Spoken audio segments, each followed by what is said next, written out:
నమస్తే, నేను మీ Revanth Chalmala. Welcome to episode 10 of basics of mutual fund investing. So బేసిక్గా గత ఎపిసోడ్స్లో మనము ఎన్నో విషయాల గురించి డిస్కస్ చేశాము. కీ మెట్రిక్స్ ఎలా చూడాలి, అసలు ఏఎంసీస్ ఎట్లా పర్ఫామ్ చేస్తాయి, అసలు డెట్ బేస్ మ్యూచువల్ ఫండ్స్ ఏంటి, ఈక్విటీ బేస్ మ్యూచువల్ ఫండ్స్ ఏంటి, ఇట్లా ఎన్నో మాట్లాడుకున్నాం. షార్ప్ రేషియోస్ తెలుసుకున్నాం, ఆల్ఫా బీటాస్ గురించి తెలుసుకున్నాం. సో బేసిక్గా ఇందులో మనము స్టెప్ బై స్టెప్ ప్రాసెస్లో ఒక ఈక్విటీ బేస్ మ్యూచువల్ ఫండ్ ఎలా ఎనలైజ్ చేయాలి అన్న విషయం గురించి మనం తెలుసుకుందాం. ఎవాల్యుయేషన్ వేరు, ఎనాలిసిస్ వేరు. సో ఇక్కడ మనం ఎనాలిసిస్ పార్ట్లో కొంచెం ఫోకస్ చేస్తాం. పోయిన ఎపిసోడ్ అంతా మనము ఎవాల్యుయేషన్ మీద ఎక్కువగా ఫోకస్ చేసాం, ఇప్పుడు ఎనాలిసిస్ మీద ఫోకస్ చేస్తున్నాం. So basic understanding the returns why. So ఇక్కడ బేసిక్గా మనం ఒక విషయం గుర్తుపెట్టుకోండి. మ్యూచువల్ ఫండ్స్లో మనము, నాకు తెలిసి ఎపిసోడ్ 3 or 4 నాకు గుర్తులేదులే కానీ, సో బేసిక్ మ్యూచువల్ ఫండ్స్ ఉన్నటువంటి టైప్ ఆఫ్ రిటర్న్స్ గురించి మాట్లాడాం. అబ్సల్యూట్, సిఏజిఆర్, ఎక్స్ఐఆర్ఆర్ ఇవన్నీ కూడా మాట్లాడాం. సహజంగా అబ్సల్యూట్ రిటర్న్ అని అంటే యూజువల్లీ మనం పాయింట్ టు పాయింట్ రిటర్న్ కింద కన్సిడర్ చేస్తాం. సో ఇక్కడ మనం పాయింట్ టు పాయింట్ రిటర్న్స్ ని పొరపాటున కూడా మ్యూచువల్ ఫండ్ లో కన్సిడర్ చేయకూడదు. ఫర్ ఎగ్జాంపుల్ ఎందుకు? ఫర్ ఎగ్జాంపుల్ మనము 2020 మే ఆ టైం నుంచి కన్సిడర్ చేసాం అనుకోండి.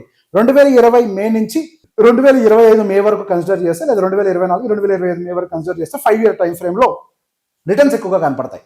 ఎందుకు? 2020 మేలో ఆ పాయింట్ కి మార్కెట్ కింద ఉంది, 2025 మే ఆ టైంకి మార్కెట్ పైన ఉంది. అదే ఒకవేళ మీరు 2020 జనవరిలో కనుక పెట్టి 2025 జనవరి కనుక చెక్ చేస్తే మళ్ళీ రిటర్న్స్ తేడాగా కనపడతాయి. సో బేసిక్ ఇక్కడ ఏమవుతుంది, పాయింట్ టు పాయింట్ రిటర్న్ చూసినప్పుడు మనకు ఆ ప్రాబ్లం అనేది ఎవాల్వ్ అవుతుంది. సో సాధ్యమైనంత వరకు పాయింట్ టు పాయింట్ అనేది మనం చెక్ చేయడం అనేది ఒక మిస్లీడింగ్ యాక్టివిటీగా మారుతుంది. సో ఈవెన్ మనం సిఏజిఆర్ లో చూసినా, లేకపోతే ఎప్పుడు చూసినా కానీ పాయింట్ టు పాయింట్, ఈ పర్టికులర్ డేట్ నుంచి ఈ పర్టికులర్ డేట్ వరకు అనేది మనం పెట్టుకోకుండా సాధ్యమైనంత వరకు ఇప్పుడు కొన్ని మెట్రిక్స్ చెప్తాము, వాటిని ఆ పాయింట్ ఆఫ్ వ్యూలో మీరు చూసినట్లయితే మీకు కరెక్ట్గా ఎవాల్యుయేషన్ అనేది మీకు అర్థమవుతుంది, మీకు అర్థమవుతుంది ఎట్లా అనలైజ్ చేయాలి ఒక ఫండ్ని అని చెప్పేసి. సో ఇక్కడే ఈ కీ కాన్సెప్ట్ వస్తుంది మనకి, రోలింగ్ రిటర్న్స్ అనేది. రోలింగ్ రిటర్న్స్ గురించి చాలా మందికి అవగాహన లేదు. కాకపోతే రోలింగ్ రిటర్న్స్ అనేవి మనకి యాక్చువల్ పిక్చర్ని, ఆ ఫండ్కి సంబంధించిన యాక్చువల్ పిక్చర్ని పాయింట్ టు పాయింట్కి సంబంధం లేకుండా క్లియర్గా ఇస్తుంది. సో బేసిక్గా మన గూగుల్ డెఫినేషన్ ఏం చెప్తుందో చూడండి. Rolling returns shows all possible returns over a chosen time frames. Example 3 year window in the last 10 years. For example మన లాస్ట్ 10 years లో యావరేజ్గా 3 year విండో సెలెక్ట్ చేసుకున్నాం అనుకోండి. ఆ 3 year విండోలో మోస్ట్ పాసిబుల్ రిటర్న్స్ ఏమేమి ఉంటాయో చెప్తుంది.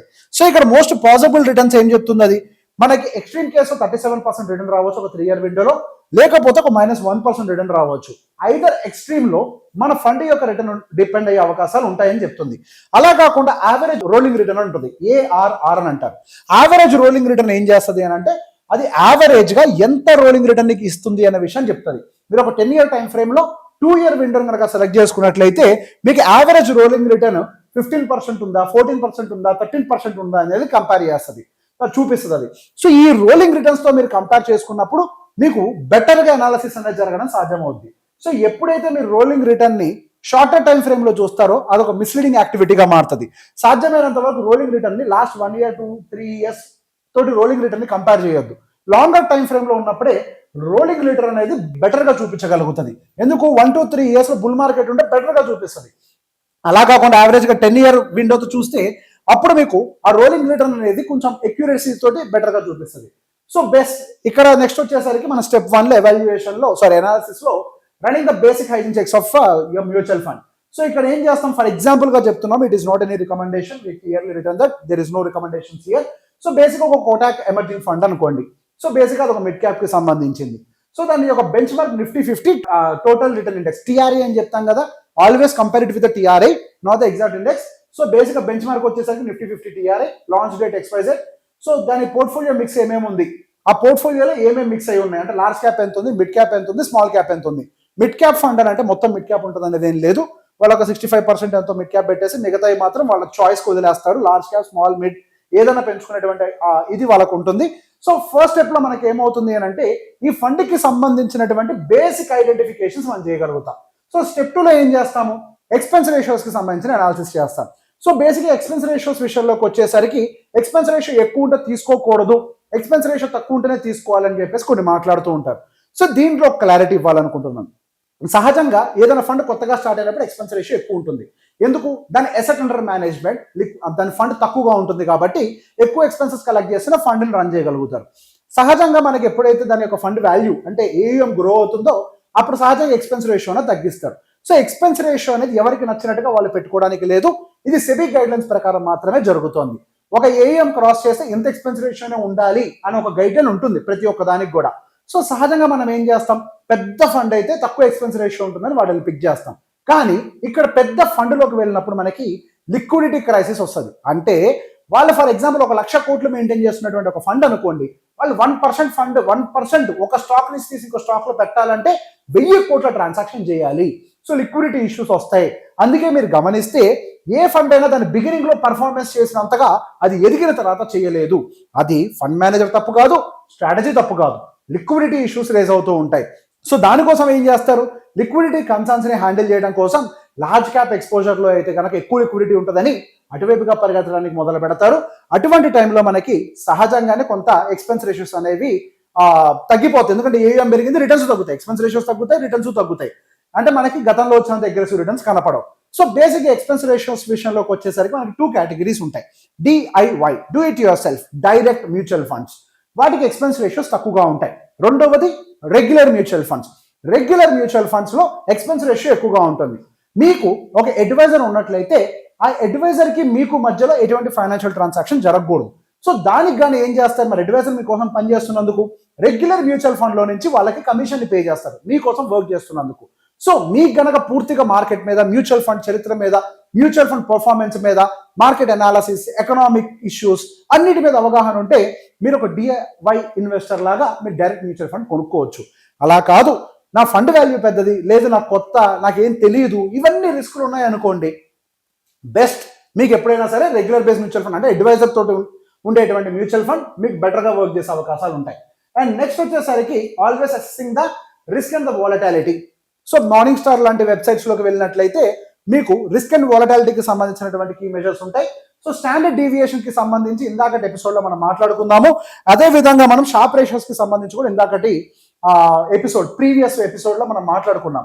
సో బేసిక్ గా దీని ప్రకారం స్టాండర్డ్ డీవియేషన్ ఏదైతే నెంబర్ ఎక్కువగా ఉంటుందో వాటిలో రిస్క్ ఎక్కువగా ఉంటుంది. సాధ్యమైనంత వరకు మనం మ్యూచువల్ ఫండ్స్ లో పెట్టుబడి పెట్టేటప్పుడు హై రిటర్న్స్ ఒకటే కాదు, దాని యొక్క వాలటాలిటీ అండ్ రిస్క్ రేషియోస్ కూడా కన్సిడర్ చేయాల్సిన అవసరం ఉంది. ఎందుకనంటే ఎప్పుడు మార్కెట్స్ ఒకలాగా ఉండవు.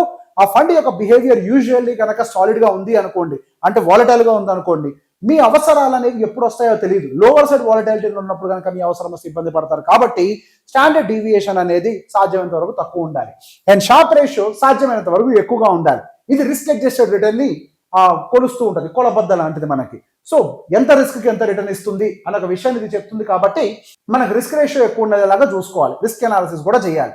అండ్ దాంతో పాటుగా ఆల్ఫా బీటా ఇవన్నీ కూడా ప్రీవియస్ ఎపిసోడ్ లో ఎక్స్ప్లెయిన్ చేశాను, ఒకసారి లాస్ట్ ఎపిసోడ్ కూడా చెక్ చేయండి. అండ్ నెక్స్ట్ వచ్చేసరికి the capture ratio. So capture ratio ఏం చెప్తుంది అని అంటే, మనకి మార్కెట్ బుల్ మార్కెట్ సినారియోలో ఉన్నప్పుడు యాక్చువల్ గా బుల్ మార్కెట్ ఎంత రిటర్న్ అయితే ఇస్తుందో అది ఇచ్చేటువంటి మొత్తం రిటర్న్ క్యాప్చర్ చేయగలుగుతుందా, లేదా ఆ రిటర్న్ కంటే ఎక్స్ట్రా క్యాప్చర్ చేయగలుగుతుందా, ఆ రిటర్న్ కంటే తక్కువ క్యాప్చర్ చేయగలుగుతుందా అనే విషయాన్ని చెప్తుంది క్యాప్చర్ రేషియో. క్యాప్చర్ రేషియోలో అప్ సైడ్ క్యాప్చర్ ఉంటుంది, డౌన్ సైడ్ క్యాప్చర్ ఉంటుంది. So down side capture and up side capture రెండింటిని కూడా కేటగిరీ యావరేజ్ తోటి అండ్ ఇండెక్స్ యావరేజ్ తోటి కంపేర్ చేసుకున్నప్పుడు మీకు ఎంత బెటర్ గా మీ యొక్క fund up side and down side potential ని క్యాప్చర్ చేస్తున్నాయి అన్న విషయాన్ని ఎక్స్ప్లెయిన్ చేస్తుంది. అండ్ నెక్స్ట్ వచ్చేసరికి visualising the risk and reward ratio matrix. So basic ఇక్కడ మనం risk and reward ratio matrix check చేస్తున్నప్పుడు మనకి 3 కొలబద్దలు ఉంటాయి, 3 మెజర్మెంట్ టూల్స్. ఒకటి వచ్చేసరికి బెంచ్ మార్క్, సెకండ్ వన్ వచ్చేసరికి కేటగిరీ యావరేజ్, థర్డ్ వన్ వచ్చేసరికి మీ ఫండ్. సో ఎప్పుడైనా సరే మీ fund benchmark and category average కంటే ఎక్కువ రిటర్న్ ఇస్తుందా ఇవ్వట్లేదా అది చెక్ చేయాలి. అండ్ దాంతో పాటుగా risk bench mark and category average తో కంపేర్ చేస్తే మీ ఫండ్ ఎంత రిస్క్ తీసుకుంటుంది. సో దీంతో ఏమవుతుంది, మనకు క్లారిటీ వస్తుంది. సో బేసిక్ గా బెంచ్ మార్క్ అంటే ఏంటి, మార్కెట్ స్టాండర్డ్ ప్రకారం వెళ్తుంది, దాన్ని మనం ఏం క్యాలిక్యులేట్ చేయలేము. కేటగిరీ యావరేజ్ ఏమైంది, so category average point of view మీరు చెక్ చేసినప్పుడు ఇండెక్స్ ఏమో 12 ఇస్తే కేటగిరీ యావరేజ్ 10.5 ఇచ్చింది, అండ్ రిస్క్ ఏమో మళ్ళీ ఇండెక్స్ కంటే బెంచ్ మార్క్ కంటే ఎక్కువ ఉంది. సో రిటర్న్ తక్కువ, రిస్క్ ఎక్కువ. సో ఇక్కడ ఇది ఏం చెప్తుంది, lower returns higher risk. And next అదే మనం ఇందాక కొటాక్ ఫండ్ అని ఎగ్జాంపుల్ చెప్పాను, this is not a recommendation again. Same అలానే ఒక ఫండ్ తీసుకున్నప్పుడు రిటర్న్ ఏం చేసింది 12.5, దేంతో మనం ఇండెక్స్ బెంచ్ మార్క్ రిటర్న్ తో కంపేర్ చేస్తే మనది ఎక్కువ రిటర్న్ ఇచ్చింది, ఒక 0.5%. కేటగిరీ యావరేజ్ కంటే 2.5% ఎక్కువ ఇచ్చింది. అదే మనం రిస్క్ తో కంపేర్ చేసినప్పుడు ఎస్ బెంచ్ మార్క్ తోటి అనుకూలంగా లేకపోయినప్పటికీ కొంచెం ఎక్కువగా ఉంది, బెంచ్ మార్క్ 19 ఉంటే ఫండ్ 21 ఉంది. కాకపోతే కేటగిరీ యావరేజ్ తో కంపేర్ చేస్తే అది మీకు తక్కువగా ఉంది. So slightly better than the peers. PS అంటే ఏంటి? Category average. ఆ కేటగిరీలో ఉండేటువంటి అన్ని ఫండ్స్ తో పిఎస్ తో కంపేర్ చేస్తే, పిఆర్ అంటే కాంపిటీటర్స్, ఆ కాంపిటీటర్స్ తో కంపేర్ చేస్తే మీకు రిటర్న్స్ అనేవి బెటర్ గా వస్తున్నాయి. అండ్ నెక్స్ట్ వచ్చేసరికి rechecking the rolling returns consistency. ఇప్పుడు 10-year రోలింగ్ రిటర్న్ చెక్ చేయండి, అది కన్సిస్టెంట్ గా ఉందో లేదో చెక్ చేసుకోండి. సో బేసిక్ గా 10-year రోలింగ్ రిటర్న్ ఎప్పుడైతే చూస్తారో అది యాక్చువల్ కన్సిస్టెంట్ డేటా మీకు ప్రొవైడ్ చేస్తుంది. మీరు 3 to 5 years రోలింగ్ డేటాను చెక్ చేసినప్పుడు దాని యొక్క కన్సిస్టెన్సీ తక్కువగా ఉంటుంది. అంటే ప్రాబబిలిటీ, అది చూపించినంత ప్రాబబిలిటీ మీకు కనిపించకపోవచ్చు. సో సాధ్యమైనంత వరకు లాంగర్ టైం ఫ్రేమ్, అది particular mid cap, small cap లాంటి వాటికి అయితే హయ్యర్ టైం ఫ్రేమ్ తో ఉండేటువంటి రోలింగ్ రిటర్న్స్ మీరు అర్థం చేసుకోవాల్సిన అవసరం ఉంది. ఆ రోలింగ్ రిటర్న్స్ కూడా బెటర్ గా ఉన్నట్లయితే అప్పుడు మీరు ఆ ఫండ్ పిక్ చేయొచ్చు. And making and investment decision. So ఇప్పుడు మన ఇన్వెస్ట్మెంట్ డెసిషన్ ఫైనల్ గా ఎలా చేయాలి? సో బేసిక్ ఇక్కడ మనం బ్లైండ్ గా ఒక స్టార్ రేటింగ్ మీద డిపెండ్ కాకుండా we have to focus on hour financial goals. A purpose కోసం పెడుతున్నాం, ఎన్ని సంవత్సరాల కోసం పెడుతున్నాం అర్థం చేసుకున్నాక రిస్క్ టాలరెన్స్ ఏంటో తెలుసుకోవాలి. ఇన్వెస్ట్మెంట్ హారిజన్, ఇందాక నేను చెప్పాను కదా, ఎంత టైం, మనం ఎంత రిస్క్ తీసుకోగలుగుతాం, ఎంత టైం వరకు ఇన్వెస్ట్ చేసుకోగలుగుతాం, ఈ విషయాలను మనం ఐడెంటిఫై చేయాలి. అది your financial goals. And next వచ్చేసరికి your final thoughts. For example గా కొటాక్ తీసుకున్నాం అంతే, మళ్ళీ చెప్తున్నాను. సో మీరు suitable for the investor can handle the volatility. So basic గా మీరు వాలటాలిటీని హ్యాండిల్ చేసేటువంటి సిచ్యువేషన్ లో ఉన్నారా లేదా అనేది మీకు sharp ratio and standard deviation, ఈ రెండు కూడా మీకు కీ మెట్రిక్స్ కింద చెప్తూ ఉంటాయి. అండ్ సాధ్యమైనంత వరకు మెట్రిక్స్ ని 10-year యావరేజ్ తో చెక్ చేసే ప్రయత్నం చేయండి.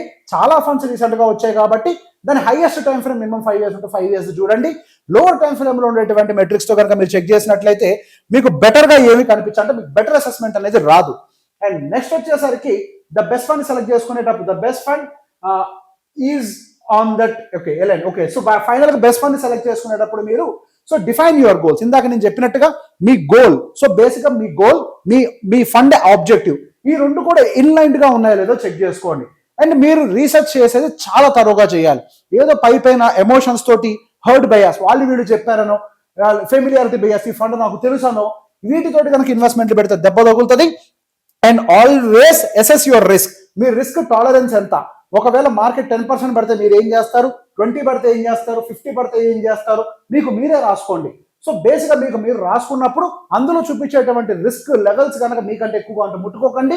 అందులో చూపించేటువంటి రిస్క్ లెవెల్స్ మీ రిస్క్ టాలరెన్స్ కంటే తక్కువ ఉంటేనే ముట్టుకోండి. సో బేస్డ్ ఆన్ దిస్ ఒక ఇన్ఫార్మ్డ్ డెసిషన్ మీరు తీసుకోవాలి. Mutual funds are subject to market risk. And next 11th episode కోసం రెడీగా ఉండండి. One of the biggest episode అవుతుంది, బాగా అద్భుతంగా రాబోతుంది. Thank you very much. Welcome to episode 11 of basics of mutual fund investing. So episode 10లో ఒక equity based mutual fund పోర్ట్ఫోలియోని ఎలా ఎనలైజ్ చేయాలి అన్న దాని గురించి మాట్లాడుకున్నాం. ఇప్పుడు ఎపిసోడ్ 11లో ఒక డెట్ బేస్డ్ మ్యూచువల్ ఫండ్కి సంబంధించిన అనాలిసిస్ ఎలా చేయాలో నేర్చుకుందాం.